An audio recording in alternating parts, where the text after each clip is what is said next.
মাঝে মাঝে অবাক লাগে 71 সালে ওনার বয়স কত ছিল। আদালতে দাঁড়িয়ে আমি চ্যালেঞ্জ দিয়েছিলাম 1986 সালের আগে ওনার বিরুদ্ধে যদি আপনারা একটা রিপোর্ট দেখাতে পারেন, পত্রিকার রিপোর্ট, যেখানে বলা হয়েছে তিনি আলবদর বাহিনীর প্রধান ছিলেন, যেখানে বলা হয়েছে তিনি রাজাকার বাহিনীর সদস্য ছিলেন, যেখানে বলা হয়েছে তিনি একটি অপরাধ করেছেন, একটি মামলা হয়েছে দেখান, একটা রিপোর্ট হয়েছে দেখান, কেউ দেখাতে পারেনি। আমি চ্যালেঞ্জ দিয়েছিলাম আপনারা দেখান, অপরাধ স্বীকার করে নিন। সেখানে পত্রিকার রিপোর্ট ছিল, 71 সালের সমস্ত পত্রিকার রিপোর্ট ছিল। 71 সালের পরে শুধুমাত্র বুদ্ধিজীবী হত্যাকাণ্ড নিয়ে 42টি মামলা হয়েছে, যার অপরাধে আমার পিতাকে, শহীদ পিতাকে অপবাদ দিয়ে শহীদ করা হয়েছে। তারপরে এসবি রিপোর্ট ছিল, গোয়েন্দা রিপোর্ট ছিল, কোথাও ওনার নাম নেই। যেখানে নাম আছে, কি আছে, উনি ছাত্র সংঘের প্রধান। তারপরে ওইভাবে বানোয়াট দলিল তৈরি করে ওনাদেরকে ফাঁসির কাস্টে ঝুলানো হলো। সেই সময় কেস ম্যানেজার হিসাবে, ডিফেন্স টিমের কোঅর্ডিনেটর হিসাবে অনেক দৌড়াদৌড়ি করেছি। আব্বু যখন ওনার পরিণত বয়সে জেলখানায় ছিলেন, বলতেন তোরা যখন আসিস সেই দিন সকাল থেকেই চাতক পাখির মতো তাকিয়ে থাকি কখন আসবি।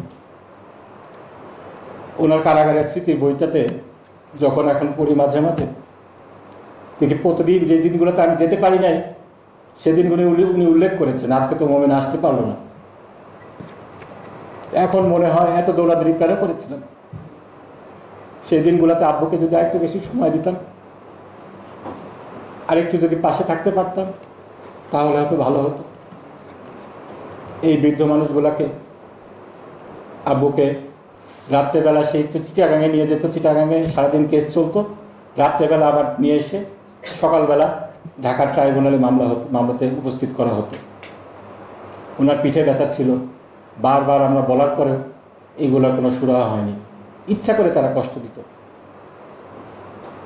আমার ছোট ভাইকে বাংলাদেশের পাসপোর্ট, সে তখন মালয়েশিয়া ইসলামিক ইউনিভার্সিটির অনার্সের শেষ বর্ষের ছাত্র, একটা ভুয়া রিপোর্ট করে সেখানে বসে বলে সে ষড়যন্ত্র করছে, তার পাসপোর্ট রিনিউ করলো না, তাকে চলে আসতে হবে পড়াশোনা শেষ না করে। সেই আব্বুর মামলা ফেলে একবার মালয়েশিয়ায় দৌড়াই, একবার দেশে দৌড়াই। এইভাবে করে প্রত্যেকটা ফ্যামিলিগুলোকে আরও বেশি কষ্ট দিয়েছে। এইগুলা যেটা বলছিলাম, আমি আমার ভাইকে এভাবে কষ্ট দিতে পারি না যদি না আমার কোনো এরকম, আমি একটা আধিপত্যবাদী গোষ্ঠীর অংশ না হই, যেখানে আমার কোনো ইভিল কোনো মোটিভ না থাকে। এই জন্য এই 16 বছরের যে খুনের যে কালচার হয়েছিল, এইটার পিছনে একটা আদর্শিক কারণ ছিল।